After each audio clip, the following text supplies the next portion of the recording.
want you to think about one of your earliest childhood memories. Seriously, do it right now. Take 5 seconds. Maybe it's your 6th birthday party. Maybe you're blowing out the candles, you can smell the cheap vanilla frosting, you remember your cousin spilling juice all over the rug, and you remember the exact toy you ripped out of the wrapping paper. It feels real, right? You can literally see it playing in your head like a movie. Well, I have some terrible news for you.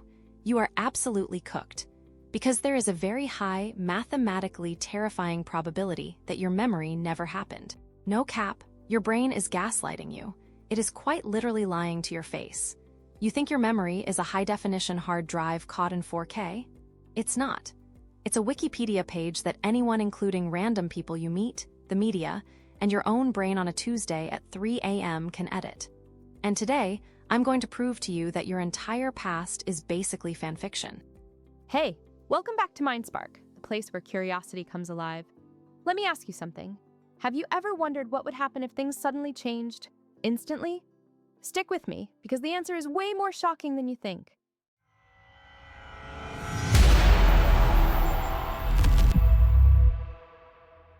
Welcome back to MindSpark, the only channel that will give you an existential crisis before breakfast.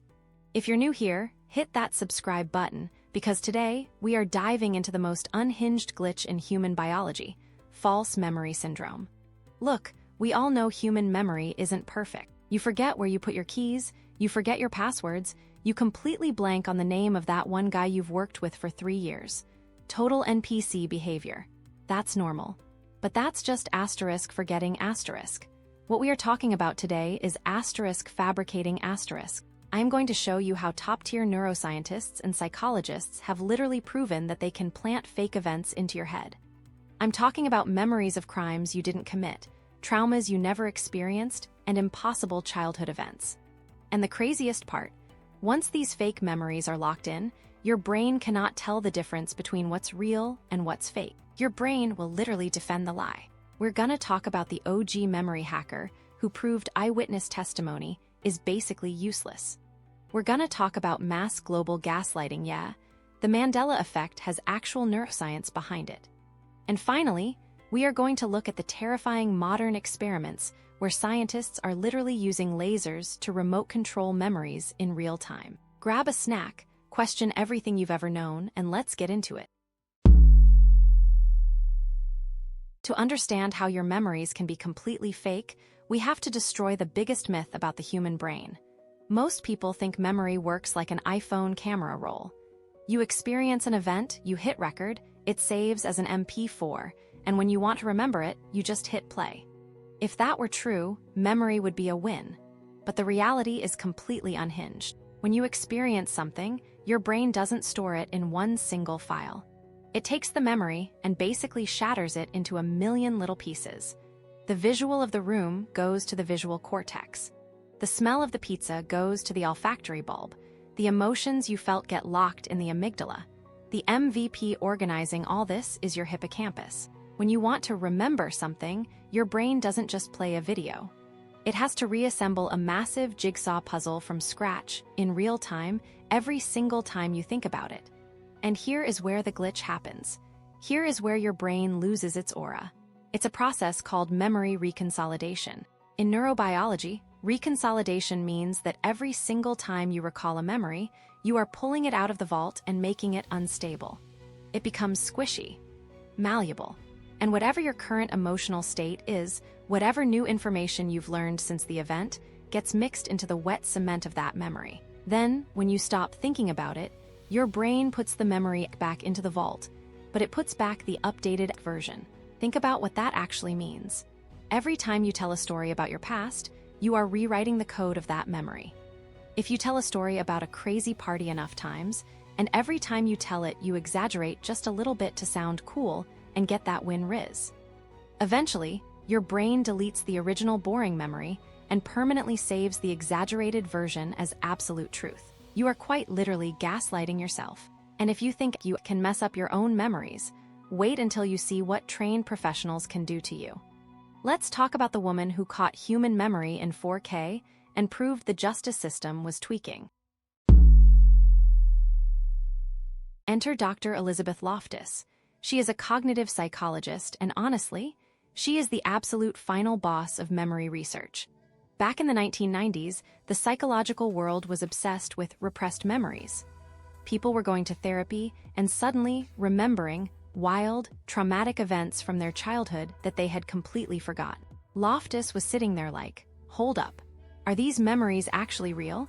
Or are the therapists accidentally planting these ideas into their patients' heads? To prove it, she decided to try and inception people. She let him cook on an experiment that is now legendary, the Lost in the Mall study. Here was the setup. Loftus recruited a bunch of college students. She went to their parents and older siblings behind their backs and got 3 real stories from their childhood. But then, she created a 4th, completely fake story. The fake story was that when the student was around 5 years old, they got lost in a massive shopping mall, started crying, were completely terrified, and were eventually rescued by an elderly person and returned to their family. Keep in mind, this never happened. 100% cap. Loftus gave the students a booklet with all 4 stories and said, "Your family told us about these 4 events. We want you to read them and write down everything you remember." At first, the students read the mall story and were like, I don't remember this. This is mid. But Loftus didn't stop there. She brought them back for multiple interviews over several weeks. She used specific psychological pressure. She would say, "Your family swears this happened. Just think really hard. Close your eyes.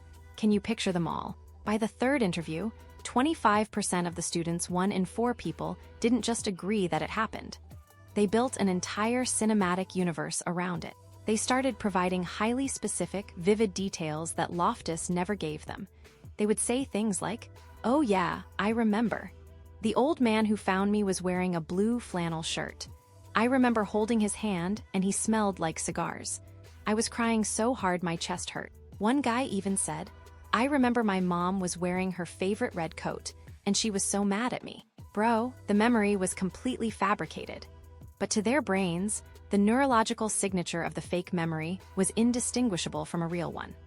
Loftus proved that with a little bit of suggestion and a little bit of time, you can plant a deeply emotional trauma into someone's head and they will claim it as their own. And if 25% of people can be convinced of a fake memory, just by reading a booklet, imagine what happens when the stakes are literally life or death. If you thought the mall study was unhinged, you haven't seen anything yet. Let's talk about how a single word can rewrite your reality in real time. Before Elizabeth Loftus was convincing college kids they got lost in malls, she was destroying the American legal system. In 1974, she ran an experiment to test the reliability of eyewitness testimony. Because let's be real, if you see a crime, and you swear on a Bible in a courtroom that you saw the suspect, the jury is going to believe you. Your memory is treated as hard evidence. Loftus took a group of people and showed them a video of 2 cars getting into a moderate traffic accident. After the video, she split the people into different groups and asked them to estimate how fast the cars were going. But she changed one single word in the question for each group. 1. How fast were the cars going when they contacted each other? 2. How fast were the cars going when they hit each other? 3. How fast were the cars going when they bumped each other? 4. How fast were the cars going when they collided into each other? 5. How fast were the cars going when they smashed into each other? Now, everyone watched the exact same video. But the people who heard the word contacted estimated the cars were going 31 miles per hour. The people who heard the word smashed estimated the cars were going over 40 miles per hour. Just by using a more violent verb, she artificially sped up the cars inside their memories. But wait, it gets crazier. A week later, Loftus brought all the participants back. She asked them a simple yes or no question. Did you see any broken glass in the video? Now, chat, spoiler alert, there was 0 broken glass in the original video. None. Zip. Nada. But out of the people who were asked the question with the word smashed a week prior, more than twice as many of them confidently claimed they remembered seeing shattered glass all over the road. Their brains took the violent vibe of the word smashed, realized that a massive crash should have broken glass, and just generated it. Like an AI generative fill in Photoshop, the brain just painted broken glass into the memory to make it make sense. This is why eyewitness testimony is dangerously flawed. If a police officer asks a leading question like, "Did you see the gun?" instead of "Did you see a weapon?" the brain will instantly begin generating a gun into the memory of the suspect's hand to satisfy the prompt. Millions of people have gone to prison based on memories that were accidentally edited by a lawyer or a cop asking a loaded question. That is some serious negative aura for the justice system. Okay, so we know individuals can have fake memories planted. But what happens when an entire generation shares the exact same fake memory? Welcome to the Mandela Effect. Look at Pikachu. Does his tail have a black tip at the end, or is it completely yellow? If you said black tip, congratulations, your memory is completely invalid. Pikachu's tail has always been solid yellow. What about the Monopoly Man? Does he have a monocle over his eye? Nope, never has. What about the Fruit of the Loom logo? Does it have a cornucopia, that big brown basket thing behind the fruit? Absolutely not. It's just a pile of fruit. People get violently defensive over this. They'll be in the comments typing in all caps, tweaking out, swearing that the government altered the timeline, or that the CERN particle accelerator threw us into a parallel dimension. Like, bro, people actually believe we are living in a simulation matrix where the devs keep patching the graphics. But neuroscientists have a much more mind-blowing and grounded explanation. It's all about schemas. A schema is basically a mental shortcut. Your brain is lazy. Processing reality takes a lot of calories, so your brain uses templates to fill in the blanks. When you go to a restaurant, you have a restaurant schema. You expect a menu, a waiter, a bill. You don't have to relearn what a restaurant is every time. Now, apply this to the Monopoly Man.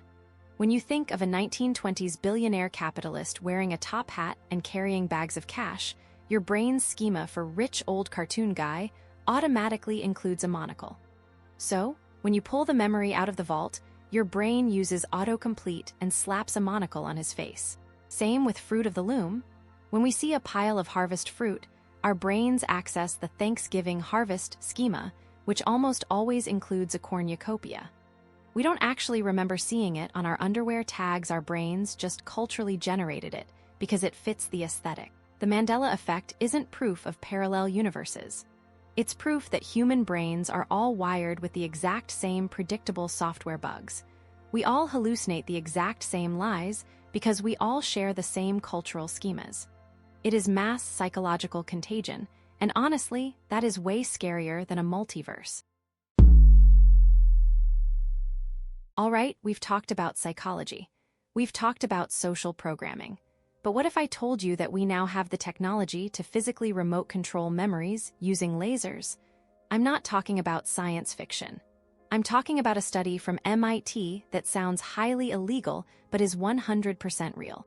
A few years ago, neuroscientists Suzumu Tongawa and Steve Ramirez were studying memory in mice. They used a cutting-edge technology called optogenetics. Optogenetics involves genetically modifying specific brain cells so that they become sensitive to light. When you shine a laser on these cells, they activate. So, here is what these mad scientists did. They took a mouse and put it in a specific blue box. They let the mouse explore, and while it was forming a memory of this safe blue box, they tagged the exact neurons holding that memory with the light-sensitive protein. Then, they took the mouse and moved it to a completely different box, a red box. In the red box, they gave the mouse a mild, scary shock to its feet. But at the exact same time they shocked the mouse, they fired a laser into its brain to turn on the memory of the safe blue box. Are you following the plot? They forcefully merged the memory of the safe room with the physical trauma of the new room. When they put the mouse back into the original, perfectly safe blue box, the mouse froze in absolute terror. It was having a panic attack over a trauma that never happened in that box. The scientists had successfully planted a completely synthetic, artificial memory directly into the brain's hardware. Right now, this is just mice in a lab. But the underlying mechanics of memory are the same in mammals. If we map the human connectome, we are looking at a future where memories can be downloaded, deleted, or edited. Imagine curing PTSD by literally targeting the trauma neurons and unlinking the emotional terror from the visual memory. That's a massive win for humanity. But now imagine the dark side.